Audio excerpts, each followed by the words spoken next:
Are we, maghahanda natin sa ating mga puso, willing ba tayong tanggapin ang katuruan? Amen. Amen. Kasi ang pag-aaral is about love. Amen? Pero before we start, can you samahan niyo ako sa maikling panalangin? At tumayo po ang lahat. Pwede mo nililipraise mo yung kanina.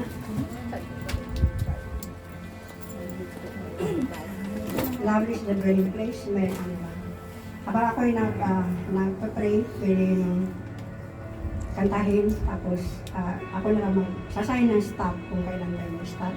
Amen? Amen. Hallelujah. Hallelujah.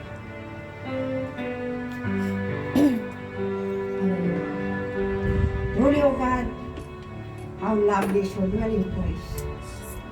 Nasa tuwing kami naghahaliluya, Lord God,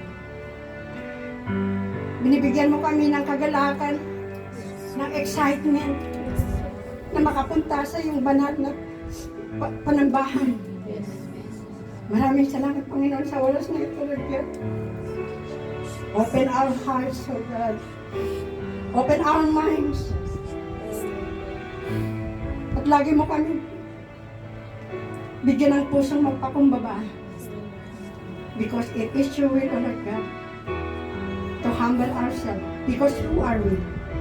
Kami tao lamang, Panginoon. You created us a bit lower than angels. But maraming salamat, Panginoon, for your grace and mercy. Because without your grace, we will not be able to stand. Thank you, Lord God, for the anointing na pagkakalim mo sa bawat isa. Thank you that you anoint your word that we are going to learn, to meditate today, O God. Lord, ako'y nagpapakumbaba. Wala akong alam kung hindi mo ako samahan. Wala akong magagawa kung wala ka. We need your presence, O Lord God. We need your anointing. We need your wisdom that we may understand whatever word that we are going to hear today, O Lord God. And thank you, Lord. Bless your words. Bless all your children that who are here, who seek your kingdom first. You said to your word, O Lord God, seek ye first the kingdom of God and His righteousness, and all these things shall be added unto you, Lord. We receive it, whatever you promises for us, O God, in the mighty name of Jesus. Dahil ito ang kalooban mo, kag ikaw ay aming inuunahan. Maraming salamat, Panginoon.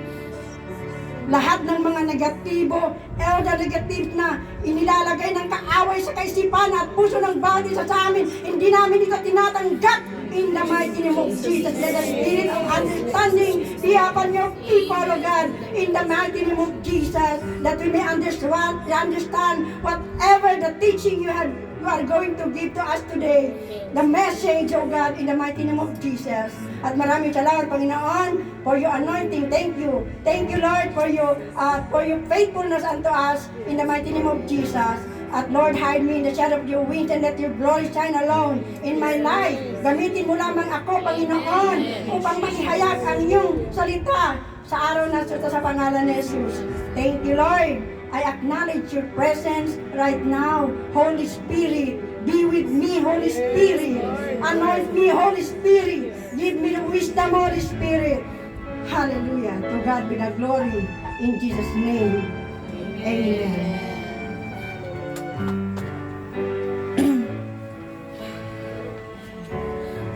We can be seated.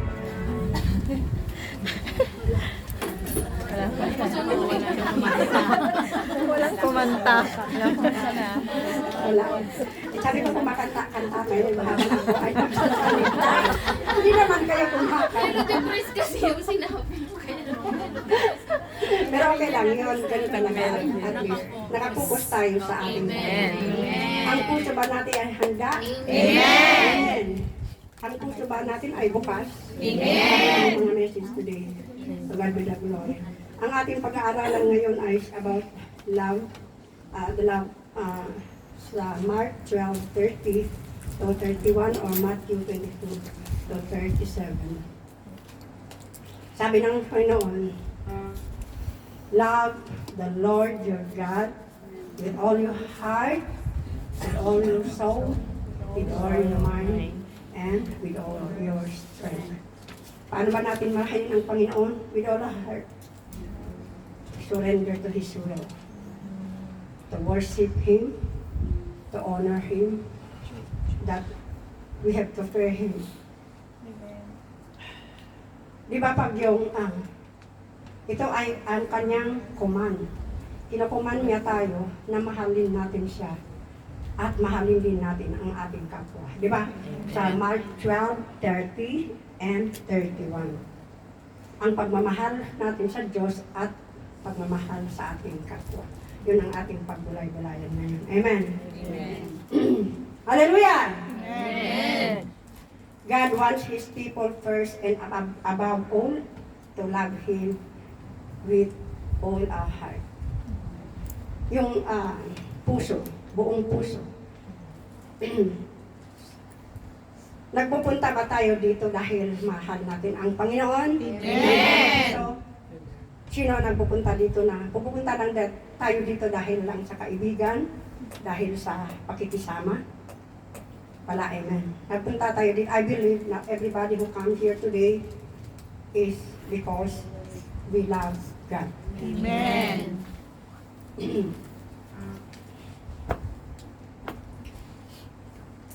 If we love God, we have to surrender surrender natin ang ating will. Kaya sasabihin natin, let your will be done, Lord, not our will. If we love God, lagi tayong mag-aaral ng kanyang salita. Meditate, read and meditate the Word of God. Kasi paano natin malalaman, paano natin mamahalin ang isang bagay kung hindi natin kilala? Nakikilala natin siya sa pagbabasa at pag-meditate ng kanyang mga salita. Amen. Paano natin sasambahin ang hindi natin alam o wala tayong kaalam-alam, hindi natin kilala ang ating Diyos. So kailangan, if we really love God, let us read and meditate His Word every day. Amen. And if we love God, andito yung pumahal natin ang Panginoon, sumusunod tayo. We have to obey what God tell us to do. Kung tinawag tayo ng Panginoon, susunod tayo. Kasi sabi, pag hindi daw tayo, if we don't obey the Lord, we are in condemnation. Ibig sabihin, nagkakasala ang mga tao, ang kanyang mga nilalang na hindi sumusunod sa Kanya. Kasi sinusunod niya ang kanyang kagustuhan. Amen? Amen. Do you believe in that? Amen. And especially, if we really love God, lagi tayong nananalangin. Kasi paano tayo sinasabi natin nagmamahal? Halimbawa sa pamilya na lang natin, mahal ko ang aking anak, pero hindi mo naman siya kinakausap. Paano masasabi na mahal mo without action? You just say you love somebody but no action. So kailangan, kausapin natin ang ating mahal sa buhay. Kausapin, halimbawa mga magulang natin. Amen. Mga magulang natin, kausapin natin kung talagang mahal natin sila. Ganyan ang sinasabi ng ating Panginoon. How do we love God if we don't have any communication? Amen. Amen. Hallelujah. Ba't seryoso? At if we, when we say we love the Lord, we have to serve Him. And we have to serve also ang kanyang mga anak. Serve the ministry. Amen. Amen. Kung tayo ay nagmamahal sa Diyos, andyan yung sakripisyo. Kailangan talaga tayo magsakripisyo. Sacrifice our time, give our talents, give our resources. Yung ibig sabihin resources, finances, hindi lang sa finances, kung ano may mga bagay na pwede natin ipapaloob sa ating Panginoon. Talento natin, pwede yan. We serve the Lord through our talents. Amen. Amen. And when we love God, we always praise and honor Him. Ito yung lagi tayong umaawit, worship Him. Lagi tayong umaawit ng papuri sa Kanya. Amen. Amen. Hallelujah. Amen. So, ay, introduction lang. Kasi ang ating pag-usapan is about love. Love. Acronym, love. Based on this verses. Yung unang verse kasi, love the Lord your God with all your heart, all your soul, with all your mind, and with all your strength. Love. Love, L. It means, inilagay ko dito is about loyalty. Kung mahal natin ang Panginoon, kailangan maging loyal tayo. Ilocano.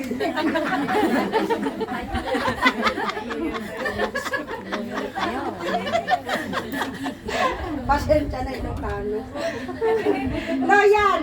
Minsan kasi sabi natin, mahal natin ang Diyos. Pero pag nakakaranas na tayo ng mga bagay-bagay na halimbawa yung persecution o kaya mga bagay na any circumstances, paano natin sasabihin? Minsan, mga tao, mga anak ng Diyos ay pag nakakaranas sila, umaalis sila.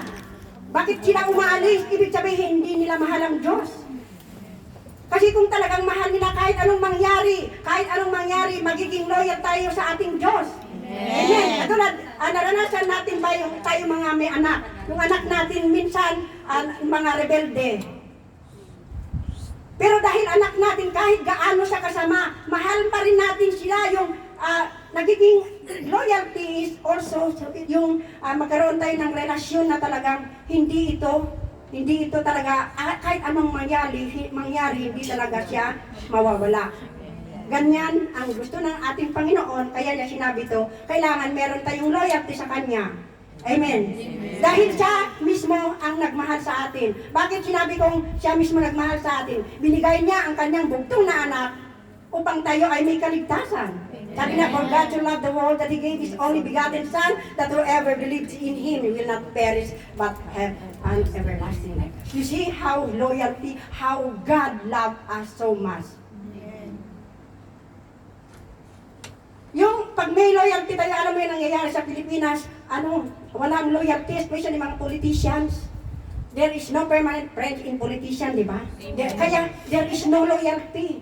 Pero may mga sinasabi na yung, what they call it, yung fanatics. Yun naman mali yun. Kasi yung mga fanatics, loyal sila, kahit gagawa ng masama yung kanilang iniidolo, sige pa rin sila ng loyalty. Hindi naman tama yun. Kung loyal tayo sa ating mga kapwa, nakikita natin na sila ay may ginagawa, kailangan, we have to correct, we have to rebuke. Yan ang talagang totoong loyalty. Hindi yung pinababayaan mo lang, gumagawa na nga siya ng masama, pinababayaan mo pa. Hindi tama yun. That is not true loyalty. Amen? Amen. So kailangan meron tayong loyalty sa ating Panginoon. Minsan yung, ito ay example ko lang dahil naranasan ko rin. Minsan, wala tayong specialist, maybe sa mga bago. Noon, naranasan ko yun, wala akong kapera-pera. Pero gusto ko, sabi ko, Lord, gusto ko yung pumunta sa church, kahit wala akong pera, basta meron akong pamasahe, pupunta ako sa church. Dapat ganun ang puso natin. Kasi minsan, we have to open up to those who we trust kung wala tayong pera. Kapatid, wala akong pamasahe. Gusto ko lang talaga makapunta sa church. So, loyalty. We have to be loyal to our God. The word loyalty brings to mind a powerful sense of belonging and solidarity. Katulad sa mag-asawa. Pag loyal ang bawat isa, walang infidelity. Amen. Kahit anong tukso, maiiwasan nila dahil loyal na loyal sila sa kanilang mga asawa. Amen. Amen. Minsan yung ako, based on experience, minsan yung asawa natin, siyempre meron din silang ginagawang mali. Pero ang maganda dito, tingnan natin, i-balance natin. We have to balance what is better and what is not good. Kung mas matimbang ang better, ang good, doon tayo, papanig. Kung kunti lang naman yung negative, just disregard it, forget it, forgive.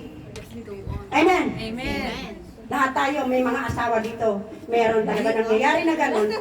Pero wag tayong mag-focus doon sa mali. Laging tinuturo ni Reb na mag-focus ka doon kung saan siya malakas. Huwag kang focus doon sa kanyang weakness. Amen. Amen. Amen. That is loyalty. Amen. Amen. As Jesus' disciples, we demonstrate our loyalty and self-sacrificing allegiance to Him by following His command. Amen? Naintindihan natin yun. Amen.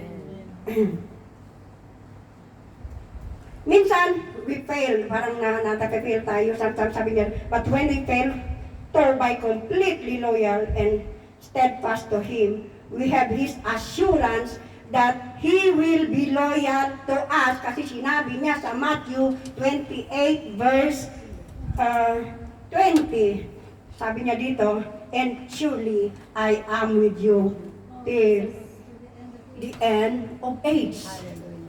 Hallelujah! Naintindihan natin, loyalty. Amen. So, magiging loyal tayo sa itong verse 30 is nakatuon sa ating Panginoon. Amen. Tapos yung sabi dito, anong susunod sa love? Oh. If we love God, we have to be obedient. Amen. Amen. Amen. Katulad yan,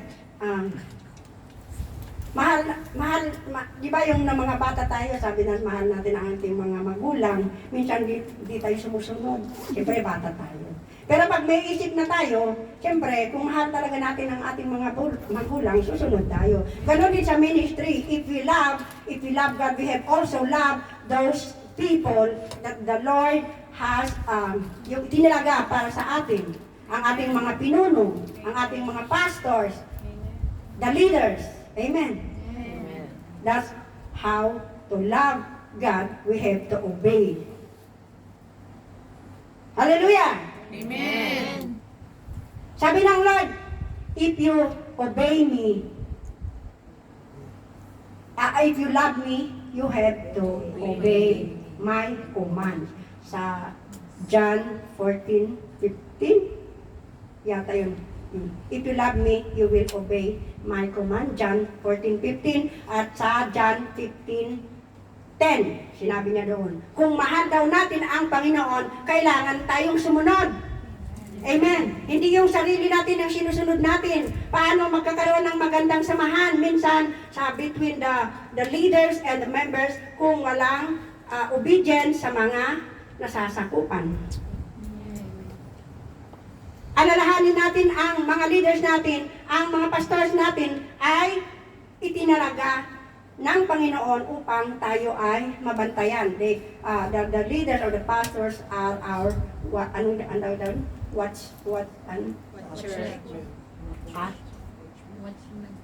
Oo, mga watchman.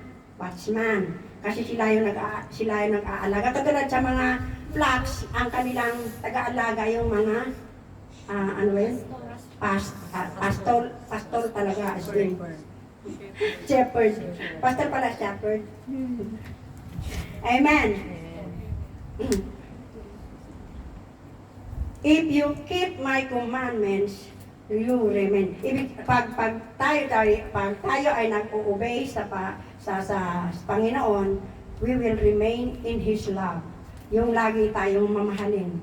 Pero pag tayo ay tingnan mo, maraming mga, kung meron tayong nakikilala na laging, yung sumusuway sa mga lingkod ng Diyos, tingnan natin, talagang nawawala sila sa Panginoon. Amen?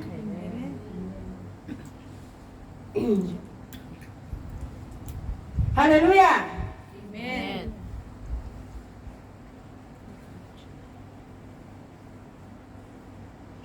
Sabi sa Deuteronomy 7:9b, He is a faithful God who keep His covenant. And for 1,000 generations, and lavishes His unfailing love on those who love Him and obey His commands. Grabe, pag tayo daw ay nagmamahal at sa sumusunod sa ating Panginoon, ang kanyang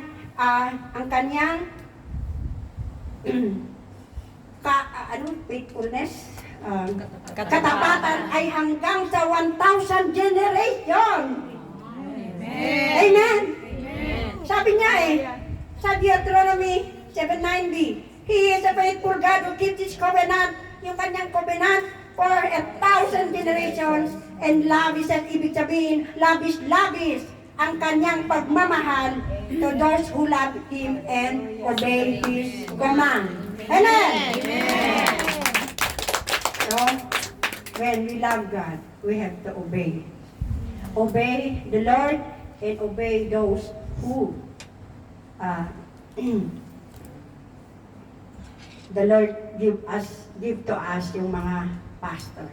Di ba sila bishop? Di ba we respect them. Yung mga, kailangan respetuhin natin ang lahat ng itinalaga ng Diyos na mga pastors natin. Amen? And hindi ko na pahabain kasi may susunod. If you love God, susunod is love your neighbor as yourself. Pupunta na tayo doon sa pangalawang verse. Diba yung unang verse, love the Lord your God with all your heart, with all your soul, with all your mind, and with all your strength. Now, focus tayo sa this is the greatest commandment that give us. And the second is love your neighbor as yourself. Amen. Sinabi ng salita ng ating Panginoong Yesus sa John 13:34, sabi niya din, and new command I give you, that you must love one another. Diba? Sabi niya? Ibig sabihin, i-value natin ang bawat isa sa atin, pahalagahan natin ang bawat isa. Amen. Kasi ang bawat isa ay nakakatulong sa atin. No man is an island. Amen.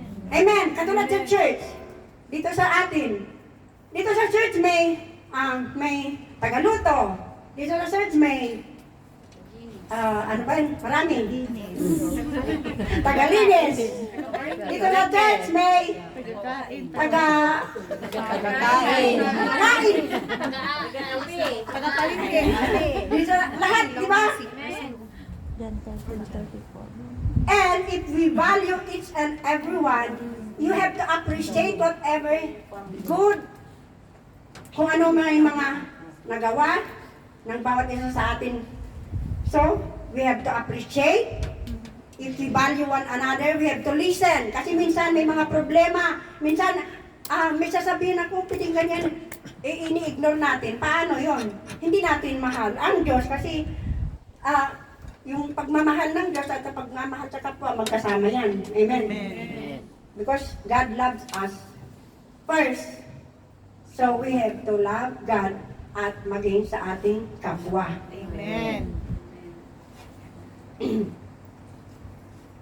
Yung katulad niya yung that time, if we value someone, when I just new here, yun nga, binibigyan, pag wala akong, somebody is giving para lang makapunta ako dito, pamasahe. That's how they value me before when I was new. Here sa JCPD. How long na ba? 2006. It's almost 20 years na. Amen. God is good. All the time. All the time. God is good. Kaya napakabuti talaga ng Panginoon na ang pag-ibig niya sa atin ay hindi nagmamaliw. Kaya nga pag yung ibabalyo natin, susuportahan din natin kung ano ang nais niya. Halimbawa, gusto kong maging worship leader. Siyempre, if we value that person, siyempre, natin, i-motivate natin, isama natin. Kaya sa Sunday, lagi kong sinasabi, walang uupo lahat sa sali kung tayo ay may practice. Kasi gusto ko lahat ay hindi lang nakaupo. Yung binabalyo mo everybody na hindi wala kang lalampasan na kahit isa para siya ay magkakaroon siya ng sense of yung Motivation. belonging. Diba? Kasi minsan may mga kailangan lapitan natin at kausapin natin yung, halimbawa yung mga bago talaga ganon, yung nahihiya sila. So, gagawin natin, lapitan natin sila, tapos kausapin para mai-adapt niya yung sarili nila sa atin. Dapat ganon ang gagawin ng bawat isa. Let us value one another, give time, talagang bibigyan natin ng oras, lalo sabi ko nga every time na may bago, lagi ko siyang sinesendan ng kumusta ka na sis, attend ka sa churches, diba, ganun. Kasi if we show, ipakita natin na sila ay mahalaga, ay mas lalo pa silang magkaroon ng yung excitement or desire na sasama muli sa atin. Amen! Amen. Hallelujah! Amen. Tapos yung kinakaibigan, invest in friendship. If we value somebody, we have to invest in friendship. Kaibiganin natin. Diba? Yung pag tayo ay nag-evangelize, kakausapin mo natin sila, no? Hello sis, ganyan. Anong pangalan mo? Ganyan, diba? Nung bata ako kasi nasa poblasyon kami, may mga taga-baryo na pupunta. Ako lumalapit sa kanila kasi nahihiya sila. Ako lumalapit, hello, ganyan. Yung gusto ko siya maging kaibigan. Yung parang ganun, dapat ganyan ang isang Kristiyano. Pag may bago, lagi natin sila lalapitan na kakausapin, parang sa ganon ay mawala ang kanilang hiya. Kasi naiintindihan naman natin talaga, kasi naranasan din natin yun. Amen? Pero yung mga una, siyempre, inaaliw tayo. Dapat ganon ang bawat isa sa atin. Let us value one another, give respect, appreciate ang lahat ng mga bagay na ginagawa. Kaya importante talaga na halimbawa mga tagaluto, sasabihin, ay maraming salamat kasi ang sarap ng luto mo. Thank you sa buhay mo. Dapat ganon, lahat ng mga ginagawa na maganda, let us appreciate. Amen. Amen! Amen. The last but not the least is E. If we love God, we have to be an encourager. Hindi tayo discourager. Kailangan, how to encourage? Let us lead by example. Let us walk that talk. Kung ano ang sinasabi natin, dapat gawin natin. Paano susunod ang ating kasama kung hindi mo na tayo ang gagawa? Amen. Amen. Kailangan gamitin natin ang ating initiative. Hindi yung maghihintay ka pa na uutusan ka o kaya, alam mo na yung, halimbawa, nabigyan ka na ng obligasyon na gagawin mo yung assignment, ikaw yung ganito, hindi mo na kailangan, ikaw na mismo ang mag-check. So, ibig sabihin, that is how to lead by example. Lagi ikaw ang nangunguna dahil ang gustong, sabi nga, kung sino ang gustong maging greatest, he will be the servant. Di ba? Siya yan ang sinabi ng ating Panginoong Yesus. Amen. Hallelujah! Amen.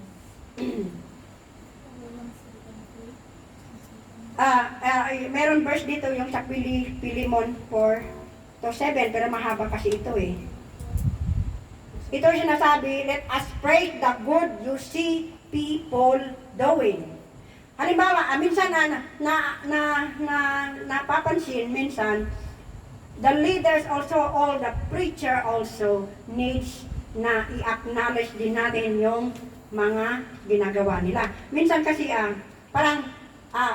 kasi we the preacher, minsan, hindi namin ibig sabihin na, anuhin mo kami, yung i-praise mo kami o kaya anong tawag doon.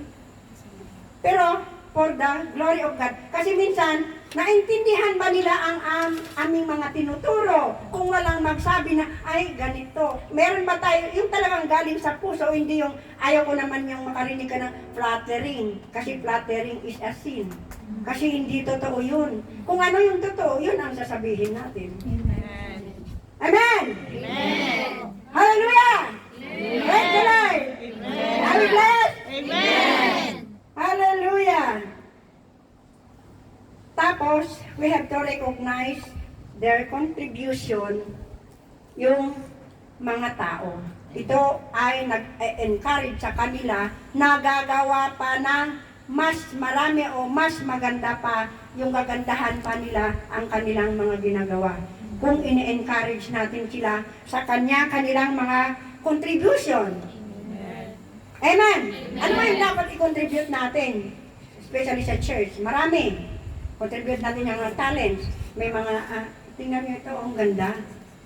So, nakaka-encourage. Sasabihin natin yan kay Pastor Rafi, uy, ang ganda ng ginawa mong flower, di ba? Mas lalo pa siyang sinisipag. Mas lalo ginaganahan na gumawa.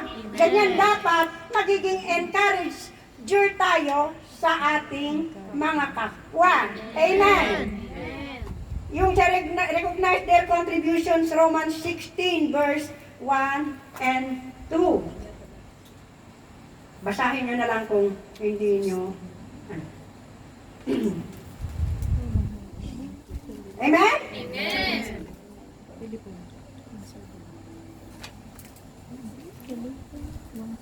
1 and 2.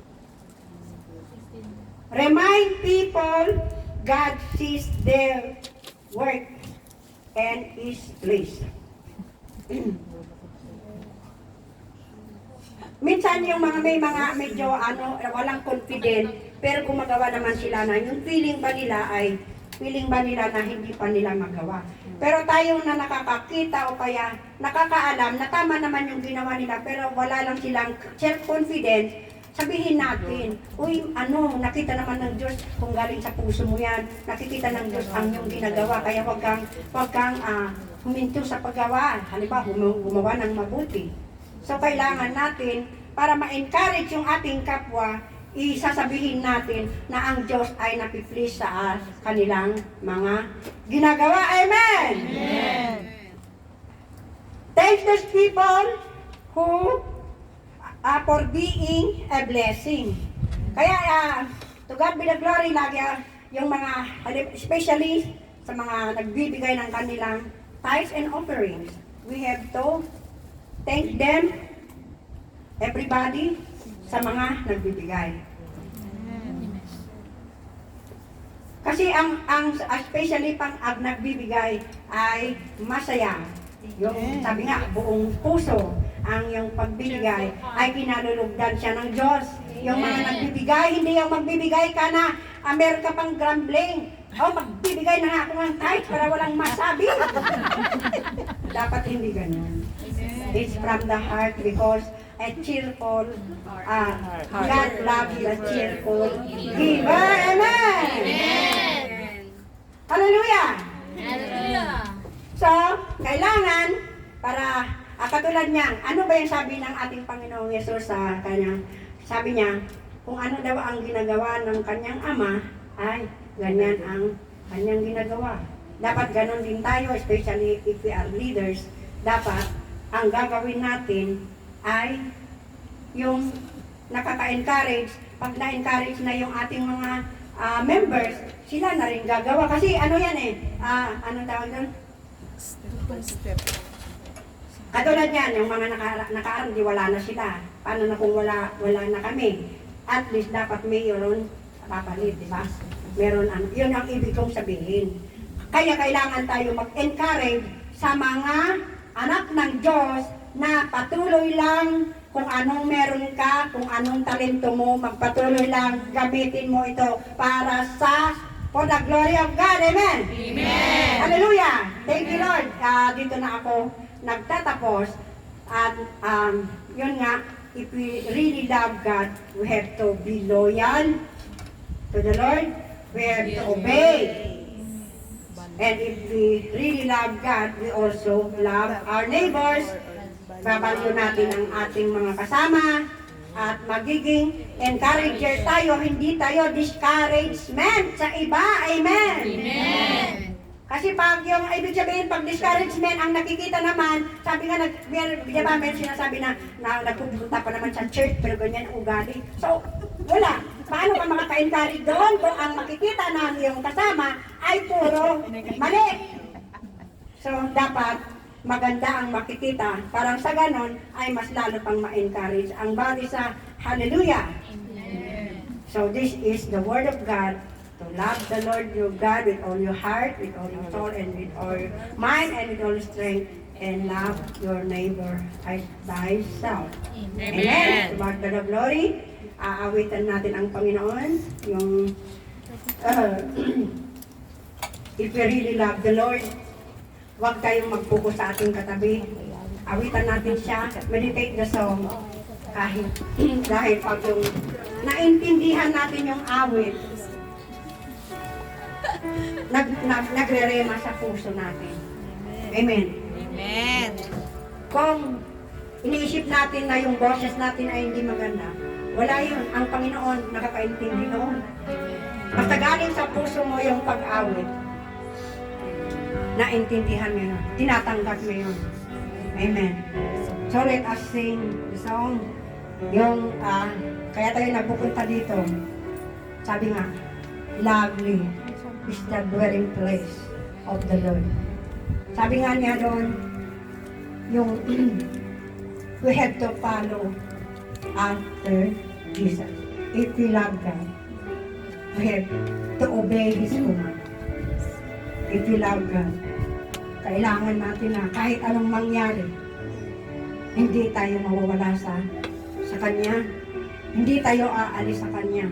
Anumang mga sirkunstansya ng buhay ng bawat isa. Amen. Lord, maraming salamat. Natapos ko muli ang iyong pinapagawa sa akin. Maraming salamat sa iyong mga anak na nandirito na nakinig. At thank you, Lord God, na gamitin mo ang bawat isa sa amin na hindi lang tagapakinig, kundi we will be the doer of the Word of God. And let us lead by example through your grace and mercy, O God. In Jesus' name.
Nalay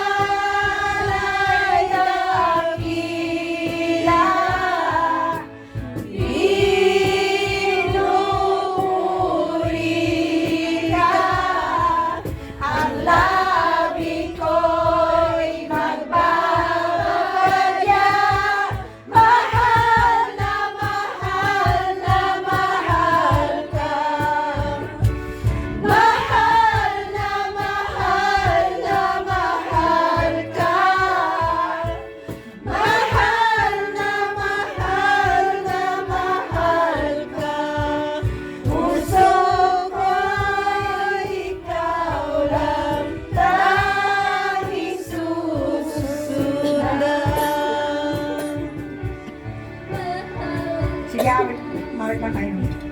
Awitan na ang ating Panginoon. Maraming salamat for us loving. Thank you sa iyong pagmamahal sa amin, Lord God. Ikaw ay napapasakit upang sa gayon ay meron kami kaligtasan. Because without the shedding of the blood, there is no remission of sins. Thank you, Lord, for loving us.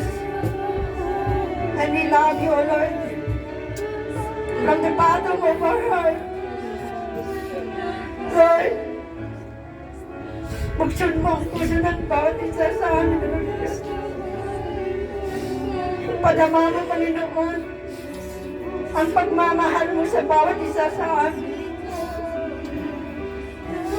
Thank you, Lord, for your greatest love upon us. Thank you, Lord God, for finding us with your love that cannot be broken. Lahat ng iyong mga anak na nandito, God. Lahat ng members, Lord God, ng JCP Ministry, national and international, Lord God. Thank you, Lord God, that through your love for us, Lord God, yung labis-labis ng pagmamahal mo sa amin. Sinabi ko sa iyong salita, from 1,000 generation, ang iyong pagmamahal, ang iyong covenant ay mapapa sa amin sa pangalan ni Jesus. Hallelujah. Kung talagang mahal natin ang Panginoon, pwede na ba natin yakapin? Lumakap tayo ng 3 sa ating mga kapatid. Padama natin ang pag-ibig ng Diyos sa bawat isa. Hallelujah. Lumakap tayo ng 3. Let us say, I love you with the love of the Lord. I love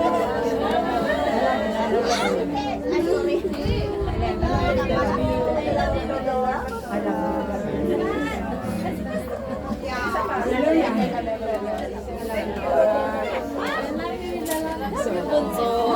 Dalang natin lahat. Lahat na lang. I love you, sis, with the love of the Lord.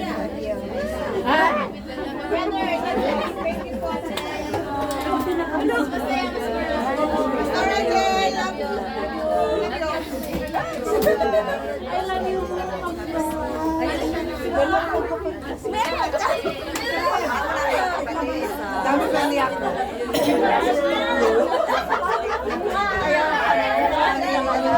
Tayo ay